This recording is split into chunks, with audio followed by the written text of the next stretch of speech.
for the discussion will be India's solar ambition and domestic supply chain development. Quality concern in large-scale PV, focus on module class from factory to the field, mitigation and quality assurance. Now I will request our moderators, Mr. Uma Gupta, editor at PV Magazine India, to please join us on stage.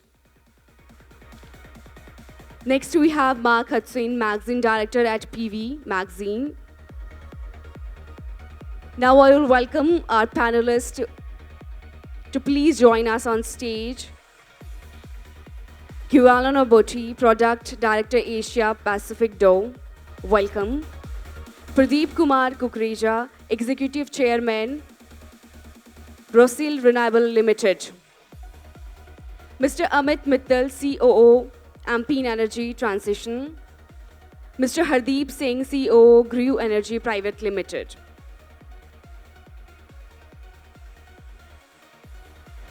Gentlemen, we have our panelists here. So we are starting the session. The session will be for 2 hours. So, up to you. The time is all yours.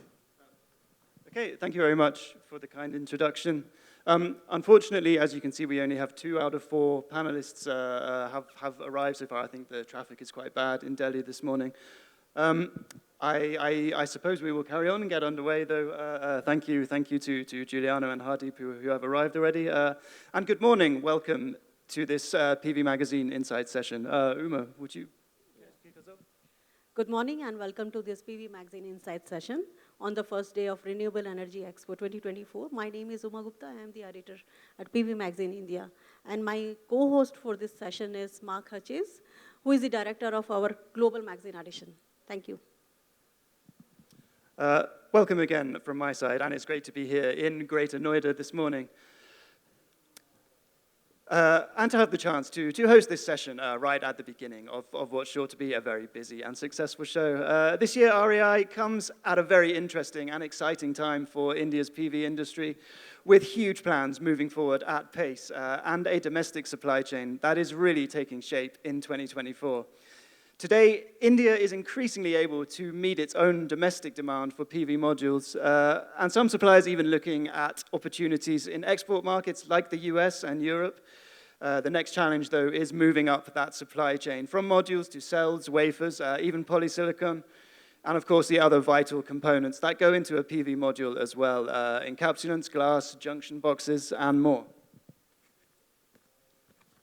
And this move further upstream brings wide implications and challenges in terms of ensuring the best quality in domestically made PV products, keeping up with intense competition in the PV module market, taking in production costs and the latest technologies and processes, and of course ensuring sustainability remains a key consideration as these new factories and capacities develop. So all of that is up for discussion over the next 1 hour. And we are happy to have our speakers from the supply chain, from glass and encapsulants to wafers. And also we will have a project developer who will be joining us shortly. So please welcome our speakers for this morning. Yes, with us already, we have Giuliano Botti, product director for elastomas for the Asia Pacific region at Dow. And we have Hardeep Singh, Chief Operations Officer for Module Business at Grew Energy PVT Limited. And hopefully joining us shortly will be Amit Mittal, COO at Ampere Energy Transition. Well, Mr. Singh, thank you for joining us this morning. Now, as we see all of India building out all of this module, cell, and wafer capacity even, the TOPCon, tunnel oxide passivated contact, is still the technology of choice for most of these projects, I believe. There are some concerns about reliability in the field. How do you handle this as a manufacturer? Well, good morning to everyone. TOPCon, as you rightly mentioned, it's a new animal out there. So we are all trying to find our way around it. And as far as reliability issues in the field are concerned, so I think they are a little premature because not many units have actually been deployed in the field. So we are anticipating that there will be issues with it. As a manufacturer, we hope that we are assuming that we have taken care and making sure that the units that we actually deploy in the field are are going to last the 30 years warranty that we are giving with the product. So as a manufacturer, we are trying to take all necessary precautions, tests, reliability tests. So that's why we are taking time to, we are not hurrying through, to just to beat competition, to put the modules in the field. So we are taking time to course correct ourselves and learning the hard way, because it's not easy, we are not getting much support in terms of the Chinese people. They're not allowed getting much visas to come here. So, but yes, we have people here who are capable enough, trying to learn. We had sent teams to China, to various plants to understand, to learn. So that's how we are trying to work around this. Sure. And Giuliano, welcome as well once more. And of course, the encapsulant plays a really a key role in ensuring this 30-year lifetime in the field. Do you see particular quality concerns as India moves rapidly forward with building out its own supply chain? Yes, thank you, and good morning, everyone. It's a pleasure to be here. So if we look at the role of encapsulant film and in a more broadly way, the solar industry, I think we start from the reliability of a key component, which is the cell. And starting from that, obviously, because it represents the major one in terms of cost, but also because it's the driving force of the innovation in this market. And it's the one that is setting the standards and the requirements for all the other components that are deployed into the production of those modules. So obviously on that standpoint, in terms of reliability, it's really about building an ecosystem where all the key raw materials to produce and manufacture those components are present, are there, are reliably sourced. And we think about components, for example, like polysilicon. And if we see the steps that other countries, other ecosystems have been taking in the last years to really scale up to a massive production capacity they have been taking. But here we go also in the role that all the other products make in the system. So for example, and you mentioned the encapsulant film where we do participate, because this started being introduced with the role of protect and preserve the cells, but then it moves to a different level where it do bring the differentiation. And it goes differentiation in terms of the energy you can generate, the duration and the lifetime of the investment, as well as the reliability of it through good time, and protecting its factor, which can be seen, for example, as the corrosion or the energy generation through time and different atmospheric conditions. And how do you see, Giuliano, approaching this market as an international supplier? How do you see India developing at the moment? And yeah, sure. I will say, for sure, one key challenge, in particular if we think about India, is that we can definitely tell the local industry wants both quality and cost competitiveness at the same time, with no compromise at all between the two. But on top of it, solar industry itself brings an additional complexity, which is the dynamism. Now, as now we are a global producer, we are a global manufacturer. If we look into the products we serve into this market, our polyolefin elastomers, we do manufacture them across all the regions globally, in Asia, in Europe, in North America. Now, one key thing we need to remember about the solar market, regardless if it's India or any other countries in the globe, this is a global market. There is no player succeeding in this market with a laser focus on a specific countries.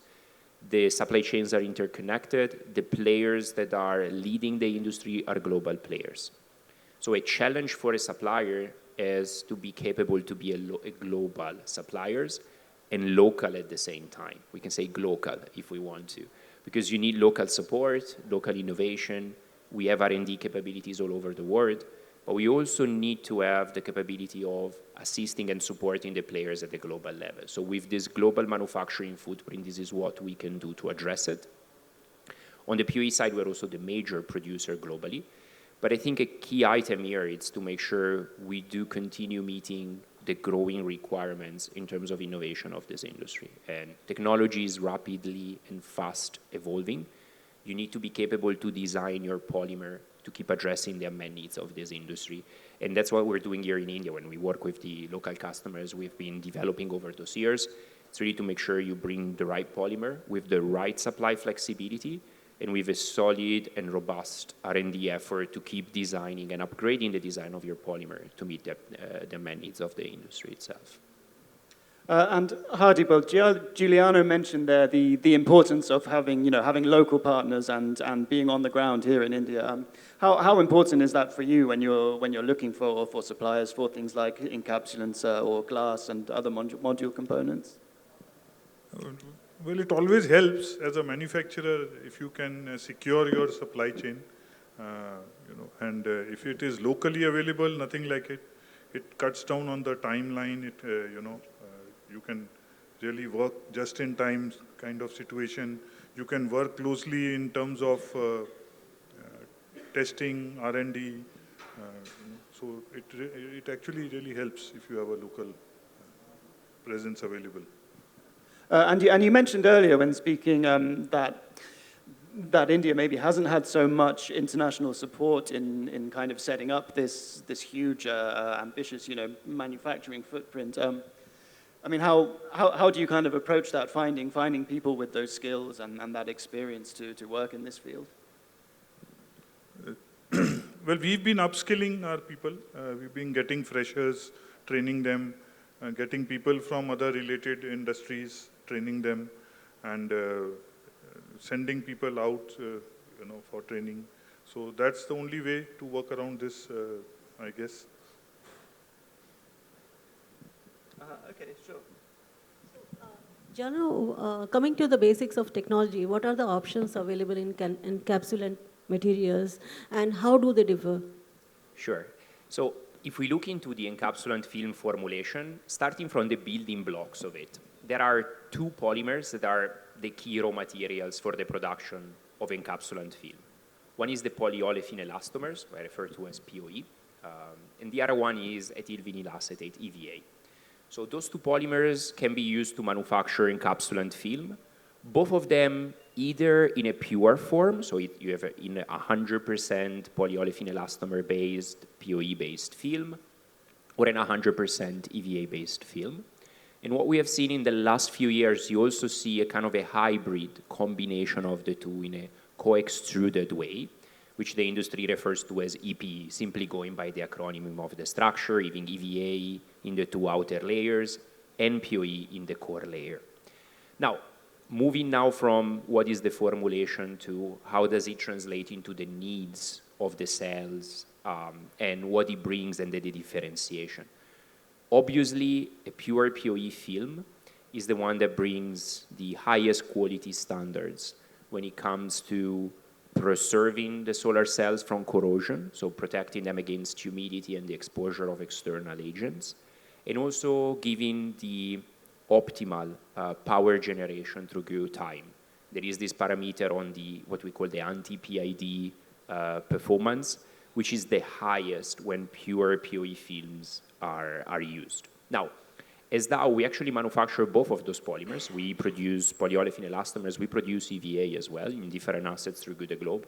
So the perspective here of really highlighting the role of POE doesn't come from the fact this is what we offer, so we put our focus on that. We actually offer all the polymers that are used in solar encapsulant, but when we look at the growing needs of this industry and TOPCon now becoming the widely adopted technology, the leading technology in terms of efficiency, even down the road, HJT or more far down the road in 10 years from now, we suppose other technologies like perovskite.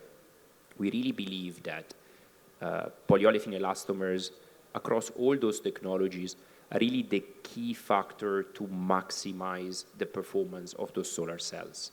And on those two key requirements, really bringing the highest quality, especially when it's used in a pure form, to deliver those performance. Now, there is one component that, of course, needs to be considered on the EVA side. Obviously, there is one aspect of the cost. EVA is the cheapest polymer. That's why it's still considered when those performances are not required. But EVA also has some better features on the processability standpoint compared to POE. But this is where we are putting actually a lot of our innovation effort, because the work we are doing now to develop our new generations of POE resins for the photovoltaic industry is really aiming at designing them to increase what are capabilities, for example, in terms of curing and anti-slippery. And doing that, we really aim to design what will be an all-rounded, best-in-class polymer for solar encapsulant, because then you bring what are the key differentiation of POE in terms of moisture resistance, in terms of the highest anti-PID, as well as an excellent processability performance to really have one single polymer that can be best-in-class across all the needs that producers and users of solar module have. Okay. Most manufacturers in India are getting into bifacial modules. So how do you see the market moving in terms of uptake of encapsulant materials? Yes. I would say what we have been observing in India over the last few years have been definitely an interesting trend. The market used to rely almost entirely on imports for films and many other components, China being the major sourcing for those films, regardless them being pure EVA, pure POE films, or EP. In the last few years, though, we have been seeing a significant uptake of the local manufacturing. And we've been bringing our polymer, our Engage PV, to the local converting industry already since several years now. And we have been seeing, especially in the last 2 to 3 years, significant efforts being made and new players locally entering in the local manufacturing. Players focusing both on the domestic demand as well as the export market themselves. So they are internationalizing them, which I think it's a key factor. From our side, we do believe this trend is going to continue. We are going to see more and more players locally in India entering in this segment. But we're also going to see the existing players, the leading ones, expanding further because country needs more of that. And there is a strong strategic focus for the local supply chains to be developed. And this includes as well the production of encapsulant film in the domestic market. And do you see demand for POE in particular growing as well, or is EVA kind of still popular on the market? Certainly it does. Of course, there is growth on both polymers because the market itself is growing. It's growing in India, it's growing globally. So there is definitely still a growth factor for the demand of both. But then especially if we start from 2019, 2020 onwards, the growth rate for POE in the solar encapsulant has been outbeating and outperforming all the other components because of the leading role that, for example, TOPCon has been taking, where those key parameters like moisture resistance and anti-PID we spoke about before have really become fundamental, and that has been really driving the need for POE to be present. And on this, we've been doing a lot of work as we definitely believed POE being a key component for solar encapsulant already a decade ago. So from a Dow standpoint, we already did a lot of effort to invest in our supply capability, in our flexibility across the globe, to have built up already all the capacity we need to meet the growing demand from the industry, from the Indian market, for the years ahead to come. Because of course, supply reliability of each component is key. This is an industry that moves extremely fast. If there is a roadblock, there is innovation around it that is going to find a way to find an alternative. So for us, bringing the supply security, having a growth capability for what are the key polymers is essential. And a lot of work from our side has been done to really remove all those roadblocks on the supply point of view for that. And Hardeep, talking on encapsulants, sticking with this theme, how do you see the market at the moment, and which materials is GRU working with in particular?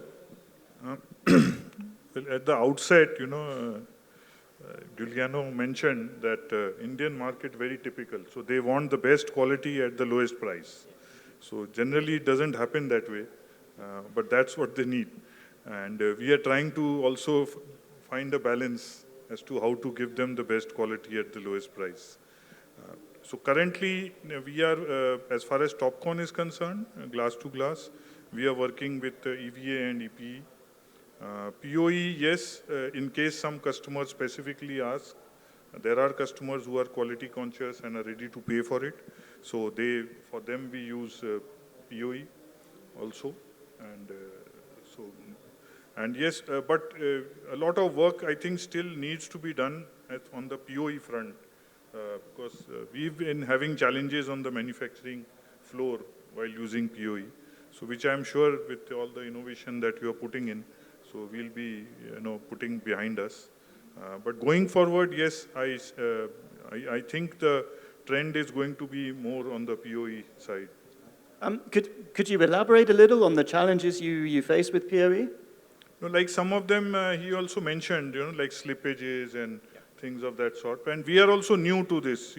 I cannot put all the blame on the encapsulant because we are also learning.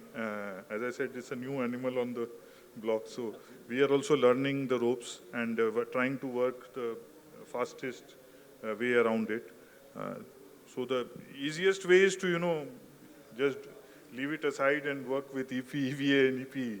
So, but yes, ultimately, as I said, I'm sure POE is also not only technically it's going to become more friendly to use on the floor, but also price competitive as the demand grows and more manufacturers switch to it.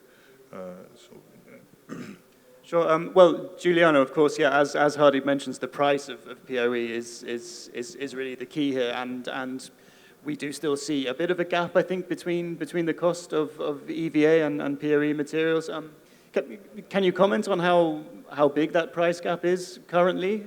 Yeah, I will say, in terms of polymer prices, market do fluctuate. We know EVA, for example, and those polymers, by the way, are used in many other applications beyond photovoltaics. If you think about EVA, still today the major market consuming this polymer is the footwear market. For POE, the major market consuming it is the compounding. For example, if you think about transportation, mobility, a lot of the plastic parts in the car consumes POE. So actually photovoltaics, interestingly enough, although it's a very important market on the dynamics of both polymers, it's not the biggest consumer, neither for EVA nor for POE.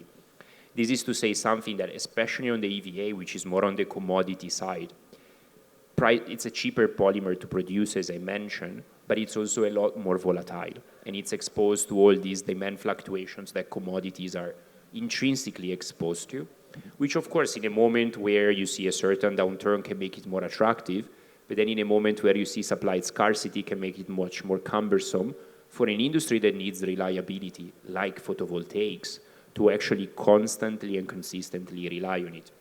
And one of the key value of specialty polymers, like polyolefin elastomer, is it's really on the stability side, because then you move into a space which is a smaller space to some extent, but also a much more stable and reliable environment to guarantee supply. That when we look into products that are highly technological, highly differentiated, like photovoltaics, which is very different, for example, from footwear, product producing sandals, as I mentioned before, really see this as a key benefit to really make sure that the industry can grow, can reliably nurture itself, and can also bring those additional features. Because the other aspect is innovation.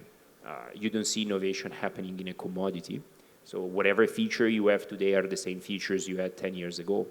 But when you look into specialty polymers, that's where across the different layers, which can include the raw materials, the catalyst part itself, there is a lot of room where improvements, evolution can be done. And let's not forget, PV is an industry that constantly upgrades its requirements. The requirements we see today were not the requirements we saw 5 years ago.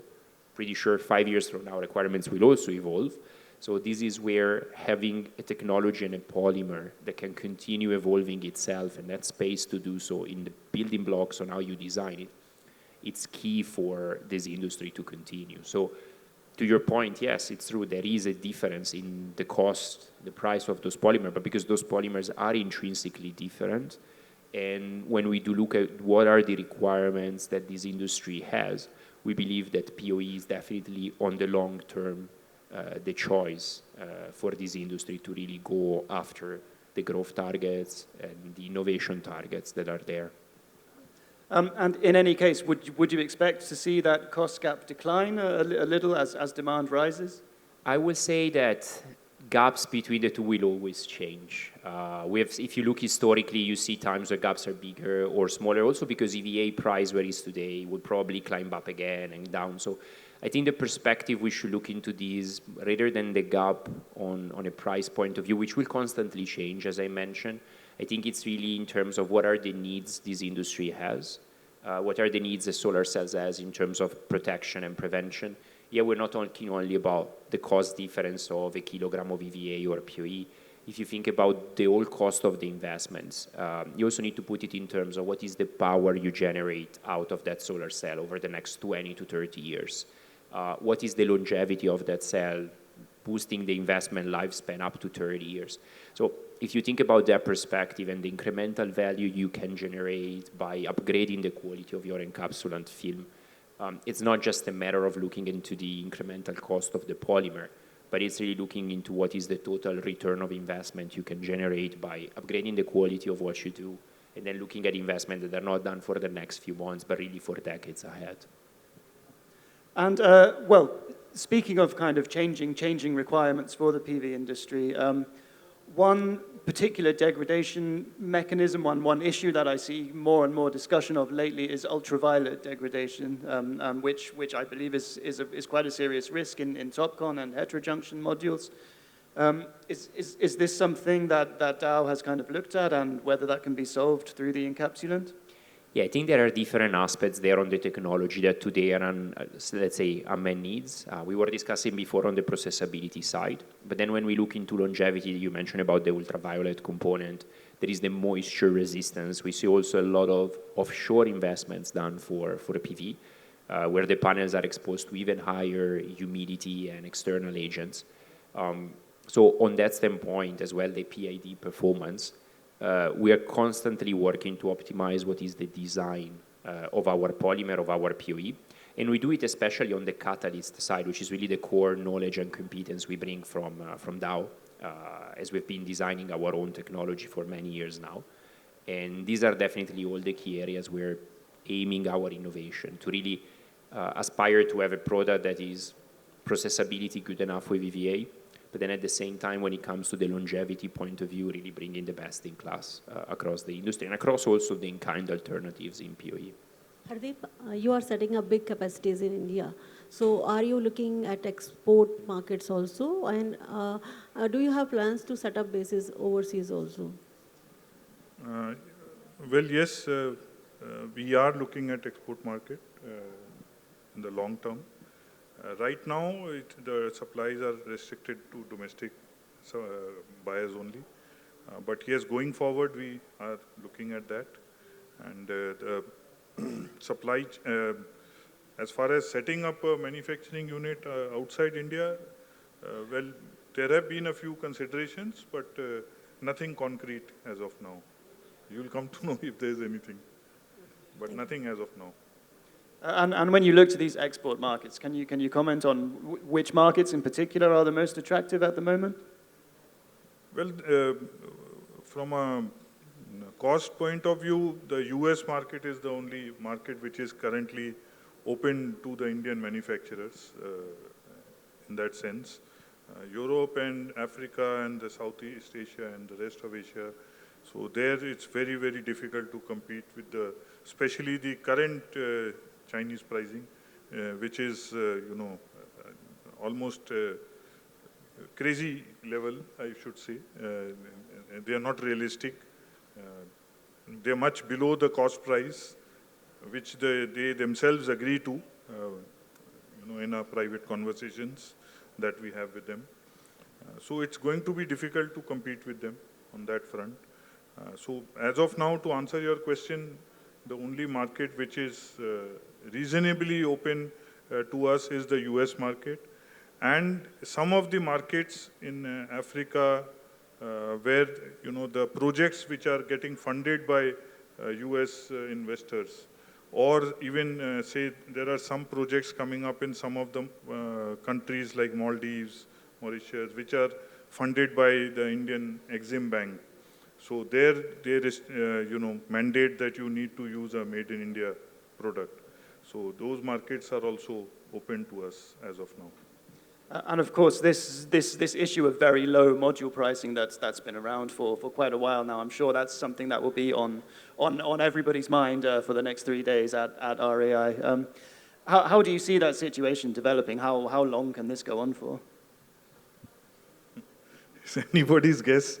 It was expected to last a few months. This was more than a year back. And right now, we don't see any light at the end of the tunnel. So I don't know how long the tunnel is. And but yes, we hope it ends soon. Because there's a limit up to which, you people can, because there are a lot of manufacturers which have also shut down in the last 12 months, who have not been able to sustain those kind of pricing. And there's a lot of capacity cut down also which is happening. I don't know, it's difficult to guess. Sure, yeah. A difficult one for anyone to guess. But I am going to ask Giuliano to guess as well, if you have an international kind of supplier perspective on that. No, I mean, first of all, I fully agree on the dynamics that we were describing here. I think we have seen a lot of consolidation happening over the last months, and especially over the last 6 months. I think that trend has been increasing. We were foreseeing that because we understanding the dynamics of the industry. A lot of investment has been brought in because of the significant growth over the last 2 to 3 years. And a lot of fragmentation has come with that. So we were expecting and anticipating at some point key aspects, for example, like the profitability will come into play, and that will also lead into some restructuring and consolidation. Now, of course, it's difficult to have a crystal ball and tell how long this will take. But yes, the trend is ongoing, and we do expect, at least for the first half of next year, at a global level, we are going to still see these dynamics happen. And potentially then moving already into the second half of 2025 and onwards, we'll probably come out with an industry which is more balanced if we compare the demand and the capacity, with a lot of this overcapacity being retired or consolidated away.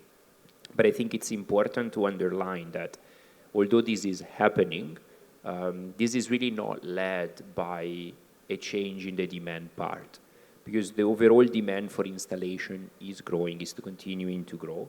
Yes, there are some hiccups, for example, United States this year because of their duty policy, putting it on a bit on a stall, but it's not undermining the growth factor that we see across the globe. And if we see India, Europe, United States, China, so all the major global economies are continuing to look into this technology, are continuing to look into renewables, and solar being a leading part of that. We haven't seen this trend changing in the last 12 months. So although the industry is consolidating, and this is more related because of the capacity being built in the upstream, none of this trend is really triggered by a change in the growth outlook, in the demand in the short term, or in the demand outlook in the medium to long term. And I think it's really important to underline that, because ultimately this is the measure of the long-term healthiness of the industry. Is this industry growing? Yes, it's continuing to grow, and it hasn't changed. The restructuring happening on the upstream part was probably anticipatable, and it's there and it's going on. It will take some few more months for it to continue, but it's not impacting or undermining the growth trend in terms of the demand for the industry. Sure, yeah, we certainly still see plenty of demand for PV modules out there. As an encapsulant supplier, does this current pricing situation create a challenge for you? I will say the dynamics we see definitely brings a challenge to every supplier, and it's there for everyone. But at the same time, I think we also, from the way we do see it as Dow, when we look into photovoltaics and other markets, those markets are strategic. They are strategic for the long-term growth of polyolefin elastomers. So we do anticipate that obviously when you go into those significant shift, you go through some shock waves. But we do also have, thanks to the multiple supply point we have and the global footprint, we have the capability to shield that and remain focused on bringing new products, staying close to the key customers, focusing on who do we believe will be the winners in this market, collaborating close to them. So yes, it creates a hardship time, but at the same time, it doesn't change the outlook we are looking at for the industry going forward. Sure. And as at Dow, have you explored manufacturing in India specifically as well?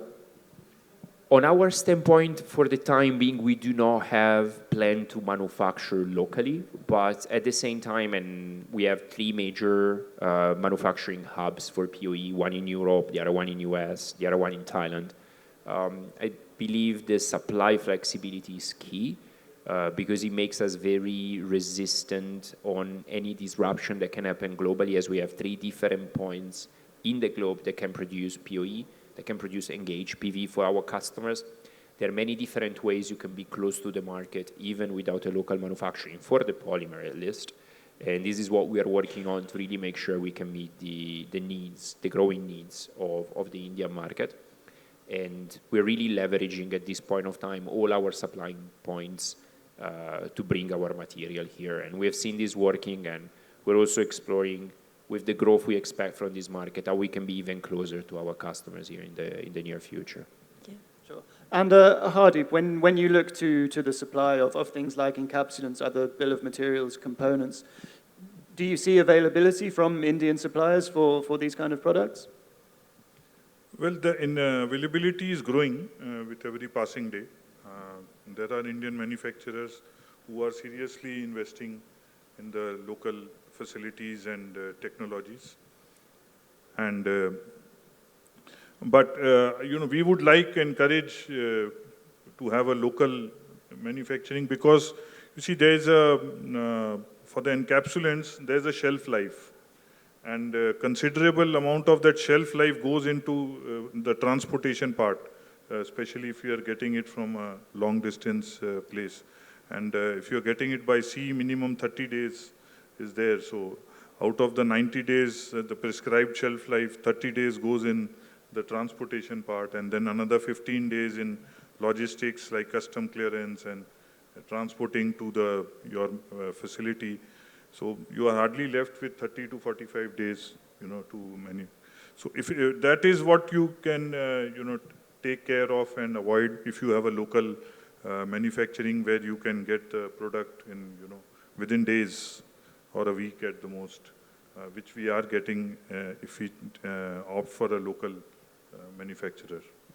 And just this week, I believe, India has introduced a tariff on imports of solar glass. Unfortunately, Mr. Karuka from Borosilicate couldn't make it this morning. But do you see kind of increasing challenge from that to get the components that you need from these tariffs? You see, the challenge from Indian manufacturers for the components has been two. One is the availability in volumes, which as I mentioned, it's increasing with every passing day. And second is, of course, also the quality part, to get the kind of quality that is required. So both the challenges are there. So while they are working on both, and we are seeing a significant improvement, but still I feel there is still work to be done on both these areas. And what kind of testing and qualifying do you do with local suppliers for these components? Well, we don't have any specific tests for local suppliers. We have a general incoming quality control tests. It's a standard. We have an in-house lab at our facility in Jaipur, and that in-house lab, we do all the testing for all the materials, irrespective of which supplier it is coming from or which area it is coming from. It doesn't matter whether it's domestic or international. So yes, we kind of ensure that it goes through all the tests that are required. Hardeep, do you also partner with developers on getting the feedback for modules on the field? Yes, we do that, but we are very young. We've hardly been in the, as I said, we don't have much of modules in the field yet, which is going to increase. And yes, as it increases, we will be working very closely with our partners, our developer partners, to see where areas of improvement are and we can improve. And what does that work look like? Are you testing modules in the field after installation, or? See, right now we have doing the testing mostly in-house and at third-party labs. And if any field test is required, so we have our own solar parks, our own solar plants, which we use for captive use. So we have close to almost 35 megawatts, which is operational, and another almost 100, 150 megawatts, which is under construction. So because for our own internal use, as I was mentioning to you, the various industries that we are into, textiles, polyfilms, so our own internal requirement is close to almost half a gigawatt of solar, so which we are working on. So that itself gives us a very good test, testing point. So we'd like to experiment on ourselves rather than on customers outside. And coming back to the tariffs for a moment, Giuliano, of course we don't have tariffs on encapsulants, I think, in any market, but is this a risk that you see for Dow? No, I will say what we see on the film itself, on EVA film, for example, coming into India, yes, but when we look into EPE, which includes some POE or pure POE film, it's not there. Now, if we want to move one step upwards on the polymer itself, of course, on POE, India does not have local manufacturing, so it has to rely on imports, regardless where it comes from, Dow plants or other producers. So I do not foresee in the immediate terms this can be an item where probably some discussion can start happening in the coming years as the encapsulant manufacturing for India is growing, and we see more and more players here looking into that and existing players expanding. We can potentially see that beyond the EVA films, this can impact also other kind of films, which can involve POE as well, where so far the Chinese imports are still very aggressive and low priced. And that can potentially bring an additional layer of growth for the domestic manufacturing. So it's something that, of course, from our side, we are watching closely. Our customers even more, obviously, because this can further expand their addressable market to fully cover the domestic needs. And what we can say from our side, if that comes into place, if the questions is, will we be capable to supply a growing needs then for polymers, for raw materials, in case this happen, and our customers are ready to take it forward, we do not see any constraint for us by leveraging the supply flexibility we have between Asia, Europe, and the United States, in case we need to meet a growing demand for domestic polymer as a result of that. And Hardeep also mentioned a moment ago about the shelf life of encapsulants being a possible challenge when shipping all around the world. Is that something you see as a challenge or something you can get around? Yeah, obviously, I think all the customers we operate with globally, being it here or in Southeast Asia, these are the two main regions where we actually see an export market for films before they actually end up in the module, most likely, and in most of the cases in the United States. I think it's a challenging, and in my opinion, it's also a transition solution, because shipping those products has very stringent requirements in terms of quality, in terms of logistic, in terms of temperature that you need to maintain for those transshipment that takes several weeks of lead time. I don't foresee that once this technology continue to grow and evolve, you really rely on film export market too much.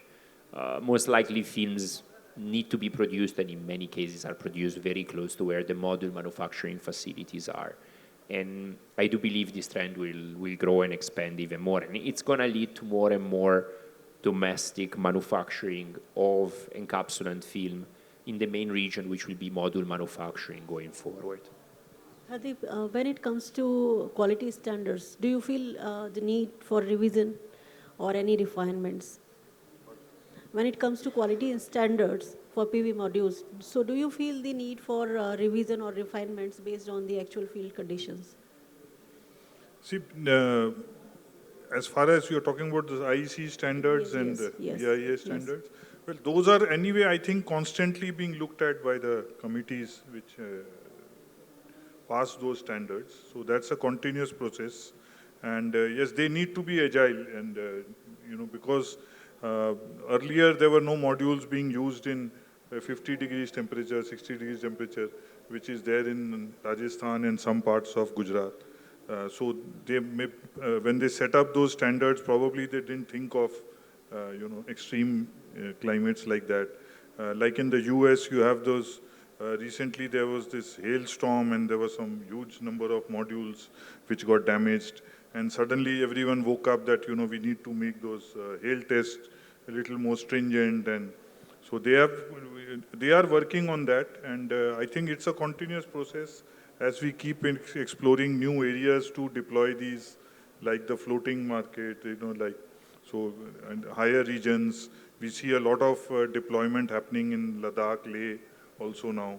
The government is encouraging over there. So yes, as we keep expanding the geography, there would be different. And also, as technology keeps changing, so you'll need to have these standards re-looked at constantly.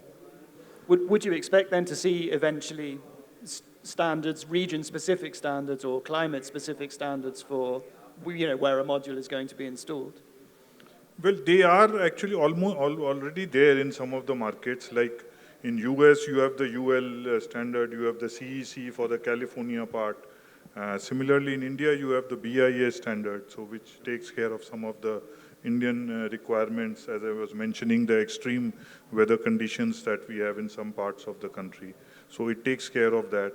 So already they are in the make. So we have, various countries, Australia have their own standards, and so similarly, Europe has CE. So some of them, and as solar is becoming more and more popular and getting more widely deployed, so we'll see more of these standards coming into play. And we talked a little bit earlier about ultraviolet degradation. Is this a particular risk that you have evaluated at GRU, and do you see new tests for this coming through? Well, on a module manufacturer level, I think not much. We do have an in-house R&D setup. We are the first manufacturer to have a R&D setup in India. We are one of the first manufacturers. We have just tied up with IIT Mumbai to collaborate on technology, on doing these kind of studies which you just mentioned, ultraviolet being one of them. And so, yes, we are actively deploying resources to, address these issues. That's fascinating to hear that you're working on this R&D with IIT Bombay. Can you talk any more about the specifics and new technologies that you see coming through that partnership? More than the new technologies, of course, there is work going on in the new technology front also. But there is a lot of improvement work going on to see how we can improve on the manufacturing process, make it more, smoother, better, more efficient. So we have, then there is also to train people. So we have students who don't get a live platform to learn. So we will provide them that. We have in-house some of the manpower, who need to be technically upskilled. So that is where we will be using their resources. So for there, we will be having their visiting professors coming. It already has started. We've had one batch of our, quality and R&D team who's got, we had a 2-week training program with them. So their professors had visited and done the training at our site. There's a lot of other things also which we are working on. Like, for example, if I get a a component which I have a doubt on as far as the quality in my in-house lab. So if I tell the manufacturers that I have tested it in-house and this is what I find, so he may or may not accept it. But if I have, tell him that, I have got this tested at IIT Mumbai, and this is the report which they have come up with, so, that gives it all the more credibility. Okay. So there's quite some focus on kind of developing these skills in India and refining the manufacturing processes as well. So, Hadip, sustainability is going to be a key differentiator in the coming days. So, how are you refining your production, or how are you?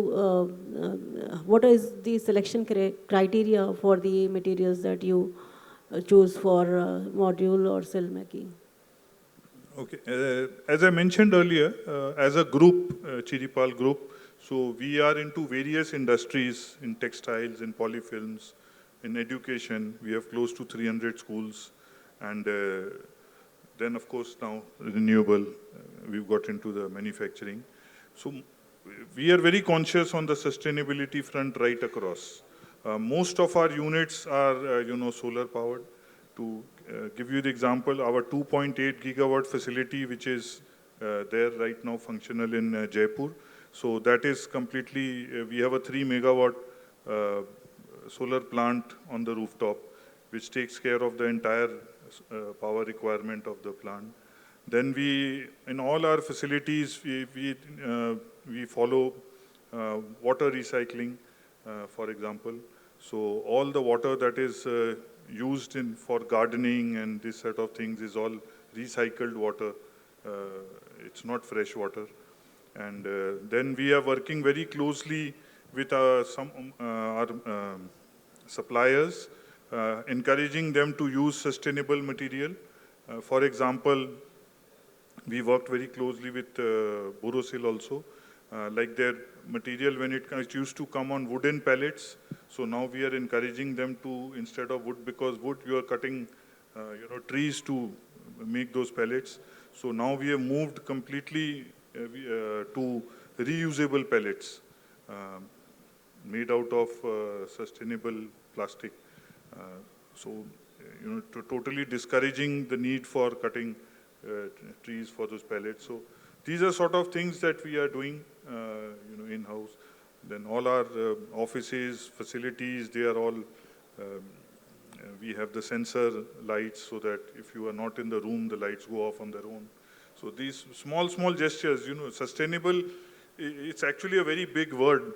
People generally, tend to get confused with it, but there's a lot of small things which you can do in a daily life, which like keeping the tap water off while you are brushing your teeth and things of that sort, which help sustainability, overall sustainability. And I think one aspect of sustainability that's really growing in importance is recycling. Of course, PV modules have a pretty long lifetime at 30 years, but eventually will reach end of life. Is that something you consider in module design, the kind of ability to make it recyclable? Yes, so there is the Indian government has put a restriction that you have to also register with a recycling company who will take care of the modules after 30 years. And so we are consciously working with them also. Okay, and do you see there are recycling companies already set up in India that Yes. it's easy to find? Yes, they are already, a few of them. Okay, and of course, Giuliano, the encapsulant really is another key component when it comes to recycling and being able to take a module apart at end of life. Does Dow kind of have any work in this area? Yes, for sure. I think when we look into the perspective, and we spoke about those 30 years down the road, I think circularity for the solar industry is going to become, we believe, circularity for the solar industry is going to become more and more a key topic, especially as we look down the road. The amount of installation that have been done in the last few years is significantly unprecedented compared to what was there 20 years ago, for example, at this time, which is coming end of life now or in the next few years. So the circularity part is definitely a key component, and obviously solar encapsulant films need also to be part of that. So obviously when we look into a pure POE film, the recyclability is there, and this is one other key differentiator compared to EVA or co-extruded forms between EVA and POE. From our standpoint, there are different ways that we're looking into it from our perspective. One is the decarbonization of the polymer. So already nowadays we are capable to produce polymers that comes from bio-based source, which use then alternative feedstock in the production process with the mass balance approach. And I think this is a key answer to the first question, which is the decarbonization. But the second one is also going in the direction of circularity of the polymer production. And here different solutions where we are working on across our polymers fleet, which involve, for example, advanced recycling and the capabilities to produce pyrolysis oil to then feed back what are your crackers to produce new virgin polymer with very high quality requirements, for example, in terms of anti-PID, gels, and optics for PV, for photovoltaics. This is also another key areas where we've been bringing a lot of work already in the previous years. And when we think about the lifespan of those modules and all the circularity question that will come 10 or 20 years from now, when all those panels being installed nowadays will come to their end of cycle, this is definitely a key topic that we've been investing a lot of effort. We're going to continue investing a lot of efforts in the years to come. Okay, well, going back quickly to India's growing module supply chain, Hardeep, I grew, you're also making wafers and cells, I believe. Do you expect to supply wafer and cell to other module suppliers, or will these all be used for GRU's own modules? Well, we have not yet started. Yes, it's under construction. So we have a unit coming up in the state of Jammu and Kashmir. I think we are one of the first ones to invest there in this area. So we have a 3.6 gigawatt ingot wafer cell module integrated line coming up over there. And yes, as of now, we don't have plans to sell these outside. It's largely for our own consumption. Okay, sure. Yes, any plans to get into polysilicon as well? Not at present, Okay. not immediately. Thank you. Do you see kind of sufficient polysilicon supply developing in India? Well, a lot of people have announced. We'll have to see how many of them actually break ground and take off. We are seeing a lot of, even on the cell or even on the ingot wafer side, we have had a lot of announcements, but very few have actually started construction. Yeah, it's a challenging thing, I think, to start a polysilicon manufacturing. Yes. Yeah, because that's a different, ball game altogether, and I think we should leave it to the experts to get into that. Sure, sure. Okay, well, thank you, gentlemen, for a great discussion so far. At this point, I will throw out to our audience. Do we have any questions for our two speakers this morning? I will run down to you.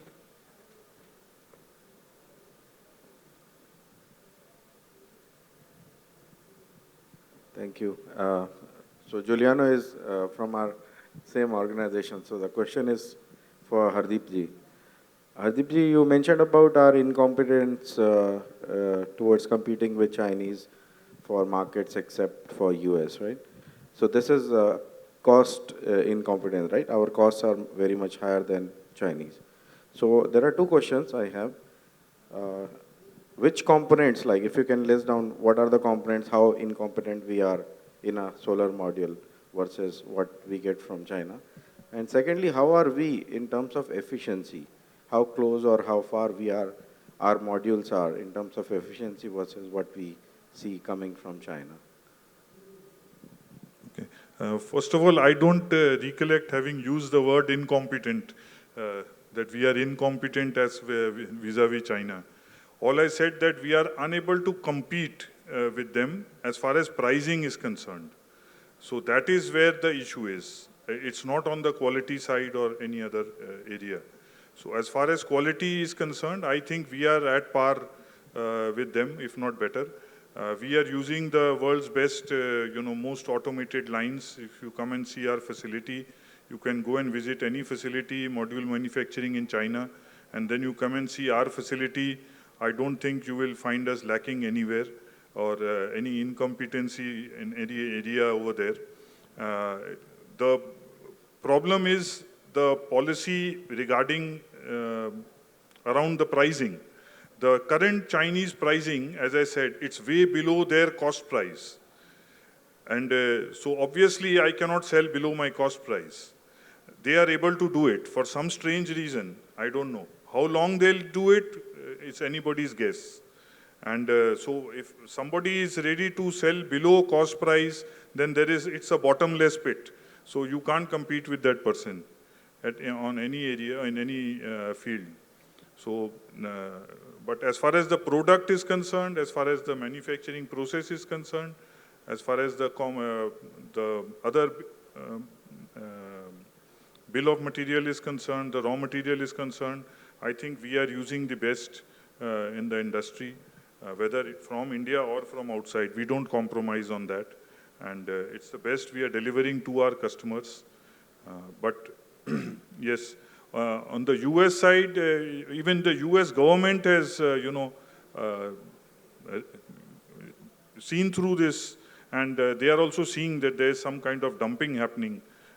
So they have also put, tariffs around that. That's why we are able to compete there, because if it's a fair level playing field, yes, of course we can compete.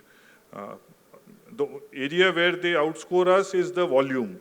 So their volumes are, the plants there have even a medium level manufacturer, module manufacturer, he'll be having a manufacturing facility of 20 gigawatts, 30 gigawatts.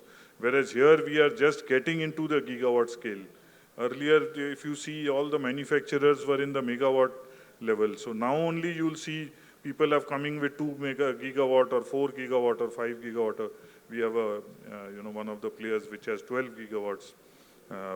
So volume is, yes, they outscore us, and that's where they try to, but the current pricing which I was talking about, it's nothing to do with the volume. So where, that's why there are companies which are shutting down by the dozens, which are unable to sustain that kind of pricing in China.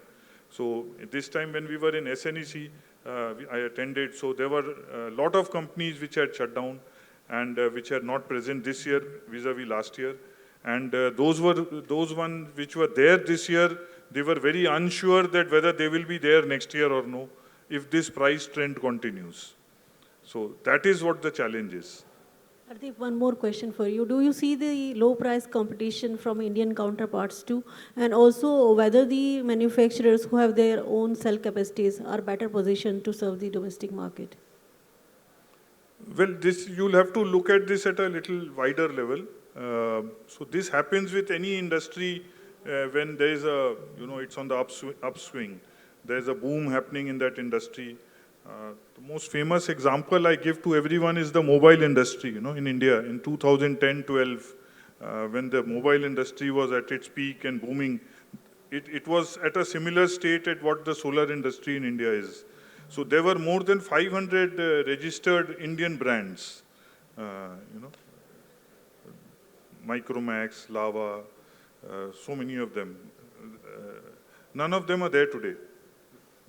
So none of them are there today. So they were not small brands, The Micromax I mentioned, they were doing a turnover of 2,000 crores a month. At that time, if I would have told you that these people will not last, you would have thought this guy is mad. So, but that is what has happened. So that happens with every industry. I'm just giving you one example from mobile, because I come from that industry. I've spent 20 years in that. So that shake-up will happen. So when you see now a new brand, on the floor of this expo also, there are numerous new brands which have just suddenly sprung up. But yes, you see, when the industry goes forward, the economies of scale come in. So my own feeling is that going forward, anyone with a less than couple of gigawatts of scale is not going to be able to survive. And also, once the ALMM comes on the cell part, then the ones who don't have a cell background are also going to find difficulty in surviving in this industry. So, yes, for the time being, we'll have to, work with these with these lot of these manufacturers who are here just to make a quick buck, and so they obviously throw the quality part out of the window. And so there are customers who understand this, and there are customers who do not. So we like to work with the customers who understand this part of the business, and because this is a product, unlike a mobile phone which you use for a year or 2 years at the most, this is a product that you are going to use for 30 years. So, you need to know what is the background of the manufacturer who is, bringing you this product. For example, Chiripal Group has been in the manufacturing business for the last 52 years. And our track record is that any business we have got into, we have never exited. In the last 52 years, we have never exited from any business. So that is something which we bring on the table when we talk to the customers, especially the large developers. So they understand it. That is why today, we are the youngest manufacturer in India and the fastest growing. And we already have our lines sold out for the next almost a year. So there are people who appreciate quality also. So Hardeep, my name is Shubhajit. I'm from Dow. Again, one question now, as per the policy, there is a 40% BCD on the module and ALM being introduced. So how do you see going forward, is there any further change in policy to support the local module manufacturers? And from developers' perspective, importing cheap module, probably suppose for them. So from developers' perspective, how do you see as a module makers, in terms of policy and how the landscape getting changed? See, the competition that we face, we are facing from the country, we all know. So there, these kind of duties are not going to be any stopping point, because if you put 40% in duty, they will reduce the price by 50% to compete. So it's never, or they will come through the FTA route. So it is actually, if you see the Indian manufacturing, the boom that you see happening over the last 6 months to 8 months has happened only after the ELMM has been implemented seriously. So that is what has actually encouraged the Indian manufacturers to go all out and invest. And because, see, the duty and all is a very temporary thing. And especially when you are fighting against, as I said, the country, if they are ready to sell below cost, so any duty is not going to help. They find ways to bring in through the FTA route. Any duty is not going to help. So the only thing which is going to help is the, non-tariff barriers like your ALMMs and the ALMC, which is, proposed for the cells. Okay, and one more question over here, I believe. Hi, my question is for Mr. Hardeep. You just mentioned about your manufacturing facility in Jammu and Kashmir for solar wafers and ingots. I wanted to know any specific reasons for investment in that region for solar wafers and ingots, and particularly what are the challenges that you think are there technology-wise in such productions? Do you think India needs to invest more in those technological advancements, and especially towards the people who are actually going to be operating those machinery at the manufacturing level? How do you think that is going to pan out in the next decade? Because right now we don't have such manufacturing facilities or people to handle those machinery.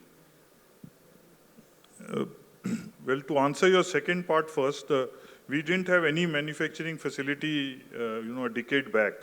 And so today we have manpower which is well trained to handle PV module manufacturing. So similarly, this always happens, you always develop the skills. It won't happen overnight, but yes, you'll have to do it. Coming to the first part of your question on why choosing Jammu and Kashmir. So we had looked at various state governments. We are one of the PLI holders. We were awarded the PLI under the wafer cell module. But we are going for ingot wafer cell, although the PLI was only for wafer cell module. but we are going for ingot wafer cell because it makes more sense economically to go for ingot right from ingot onwards. We had explored various state offers and governments. For ingot wafers specifically and cells also, there are a lot of environmental issues. You need, it's a power guzzler, so you need huge source of power. Then you need a lot of water, so there has to be ready supply of water. So there are a lot of factors which you need to look at when you want to finalize a spot for specifically for ingot wafer and cells. Modules is a no-brainer. You can just, it's an assembly line. It's not a processing line actually. So you can set it up anywhere. Yes, and there is going to be a challenge in terms of manpower. So which we are trying, as I mentioned earlier, we are trying to work around it by upskilling them, by sending them abroad, getting people in from abroad. Government is also supporting us in that. So especially for the PLI holders, they have just last Sunday, we had a meeting with the minister on this, and they were very open to, they have asked us to let them know the specific manpower that is we need to help us in setting up the process, the manufacturing setup, or in running it. And they will process the visas for those people without any issue. So we are getting a lot of good support from the government, both state and central, on this front. Okay, do we have any further questions from the audience? Oh, a couple more here. Yeah, my name is Ganesh. I am from Mitsui Chemicals. So I understand from this title is that quality assurance and quality manufacturing. Okay, so my question is, do we have, my question to all the speakers, so do we have adequate infrastructure in India to support this quality assurance? I mean labs, third-party labs, to test, start from the raw material to the module. So I had mentioned earlier in the discussion, we have an in-house lab which we feel is very well equipped to do all kinds of testing for the incoming material, raw material that is coming in. To add to that, we have an in-house R&D facility also to do our own testing and development in close collaboration with the suppliers. Then we have also tied up with IIT Mumbai. We are the first manufacturer to have a tie-up with IIT Mumbai to collaborate on these matters in terms of training manpower, in terms of helping with R&D, new technologies, existing technologies, how to increase efficiency in the existing technologies, and so on and so forth. And I will say from our side, we do have obviously technical support being present locally. And in terms of laboratory facilities, we do have both at manufacturing level for the polymers, and we do also have R&D center in every region globally. So for us in Asia, our biggest R&D center is in Shanghai, and our local team here collaborate very closely with our laboratory folks in China for every testing that is necessary to be done at the film level, at encapsulant film level. We have all the facilities within the region to perform live all those trials. Okay, thank you. And one more question over here. I am Pradyum Kejriwal. I'm into renewable energy consulting solutions. I had a question for the both of you actually. As you see like Indian manufacturing beginning to come of age, are you beginning to see Indian manufacturers like yourselves or other players also pushing forward on the R&D and the technological frontier? I feel like traditionally, we were importing in processes, beginning to learn them, whether it's from China, whether it's from other countries. But now that there's some experience with production, for example, Borosil, I guess, which is not here today, they've achieved that in their space in terms of materials technology, in terms of process technology. Are you beginning to see some of that in India now? And for Mr. Giuliano, maybe similarly, like for example, with your encapsulants or sealants or adhesives, just Indian conditions, high heat, high humidity, high dust. Are you seeing R&D efforts towards, say, durability, better product performance, which is India-specific, for example? So yes, we are, as I had mentioned earlier also, we are working on all those areas specifically, which you mentioned, and trying to improve wherever required, and collaborate with the necessary suppliers. We see a lot of improvement which has happened as far as module manufacturers are concerned. So there is a, today there is a new, as I mentioned, there are manufacturers which are sprouting up all over the place. So you will always have, there will be serious manufacturers who are looking at it on a long-term point of view, and there will be, opportunistic manufacturers who are there just to make a fast buck because, this industry is booming. So we, as far as GRU is concerned, so we are one of the first Indian manufacturers to have an in-house R&D setup. Our R&D setup is led by a lady called Dr. Deepanjana, who herself is a doctorate in solar technology from IIT. We have signed a MOU with IIT Mumbai to collaborate on technology, on R&D, on all that. So yes, and I'm sure there are other manufacturers. It's not only about us. There are other manufacturers, Indian manufacturers, who are also taking this seriously, the seriousness that it deserves, and are going to are deploying resources or will be deploying, I'm sure, as we move forward. If we have to, because here, it's a global market, like Giuliano mentioned earlier. It's it's no longer local, so it's a global market. If you have to compete globally, you always need to be ahead of the technology curve, and so you need to be continuously improving on various aspects. Forget the product, even things like packaging, how they are being transported. So even small things like that. So you need to continuously improve on all those so that you are always one step ahead. And from my side, I will say exactly like what Hardeep mentioned, especially over the last couple of years, a lot of progress have been made, if we look specifically in the encapsulant market, because we have seen local manufacturers stepping up in terms of capacity and in terms of capabilities. If we look nowadays, and I fully agree on the point that being the industry global, you have standards that cannot be local for those players to bring their share, because there could be enough supply of those film coming in from China. For those players to get share, it's not just about competing on an economical standpoint, but you also need to deliver quality and performance. And we have seen the local players being capable on a smaller scale so far, obviously, and scale is a complexity factor here when it comes to maintain consistent quality over a larger production. But we've definitely seen a lot of knowledge being built up locally by local producers, not by other players coming into the country just leveraging their facilities. And I think this is a very key item to highlight for the Indian market, because those players are local, they're building up their capability, maybe coming in from other sectors and expanding their activity into solar encapsulant films, rather than a foreign player coming in and just leveraging and building some additional capacities for their same product and technology, as we see maybe in other countries like Southeast Asia. So I think this is a very remarkable item to consider for the Indian industry, and also for the growth outlook that it has in the near future. Okay, any further questions? Oh, one more here. Hi everyone, this is Kshitij here from Praxis Global Alliance. We are an Indian consulting firm.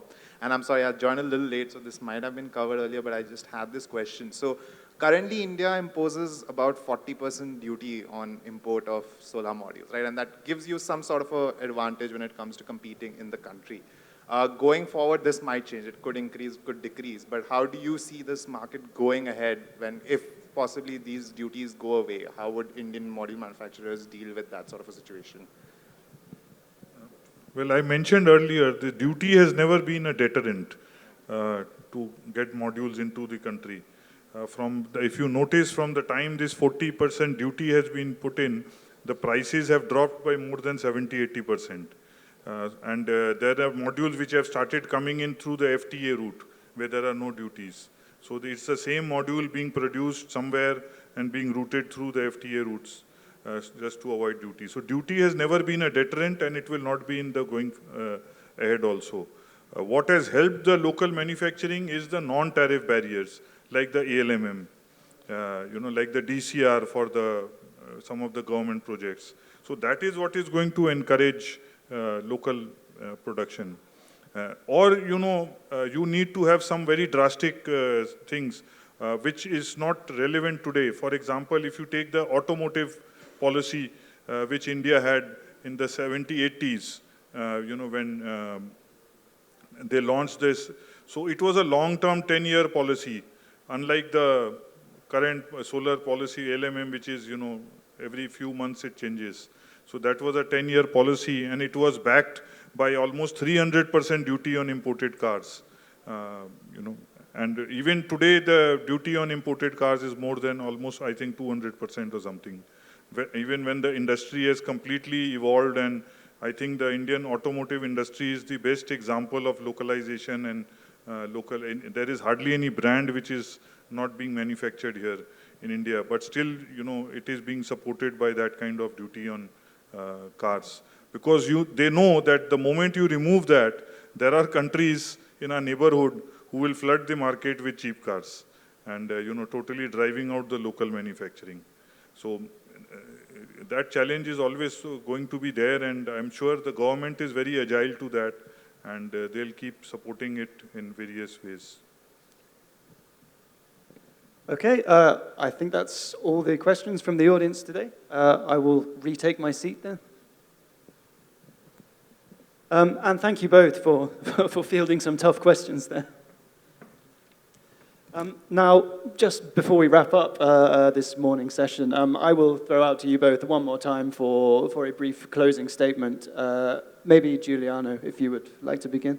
Yeah, sure. I think what is important to highlight, it's an exciting time for the India market in photovoltaic.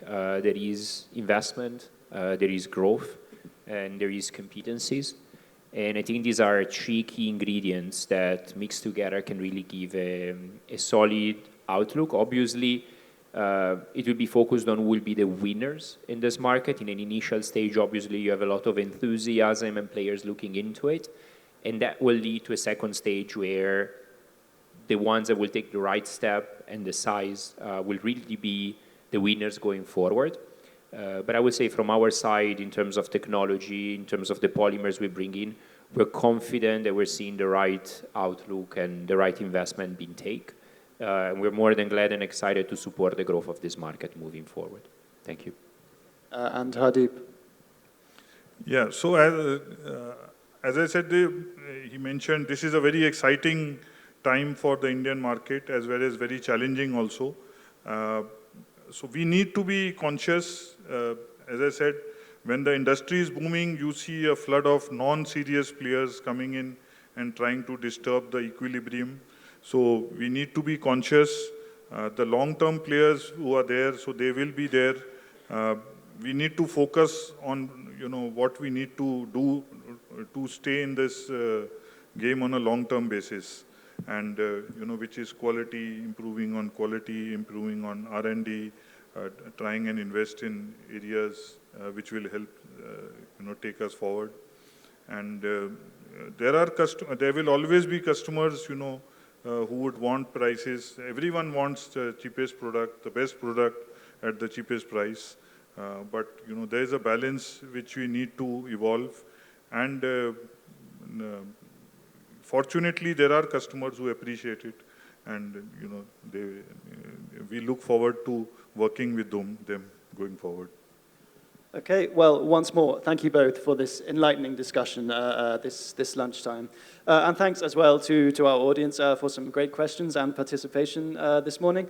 I think we've very nicely framed the importance of quality and indeed sustainability that need to be kept front and center as India moves forward with its hugely ambitious PV manufacturing plans. So yeah, thanks to all of you as well for joining us today.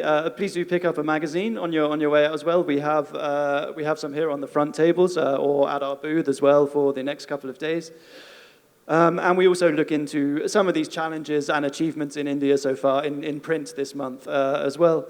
But for now, though, let's close this session. Please enjoy your lunch and have a successful next couple of days at the conference and at the expo. Thank you.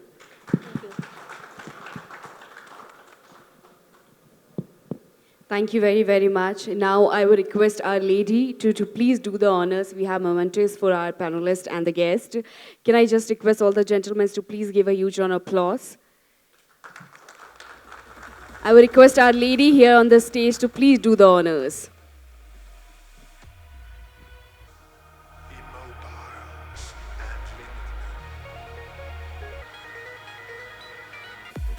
Thank you very, very much to the entire team for being here with us.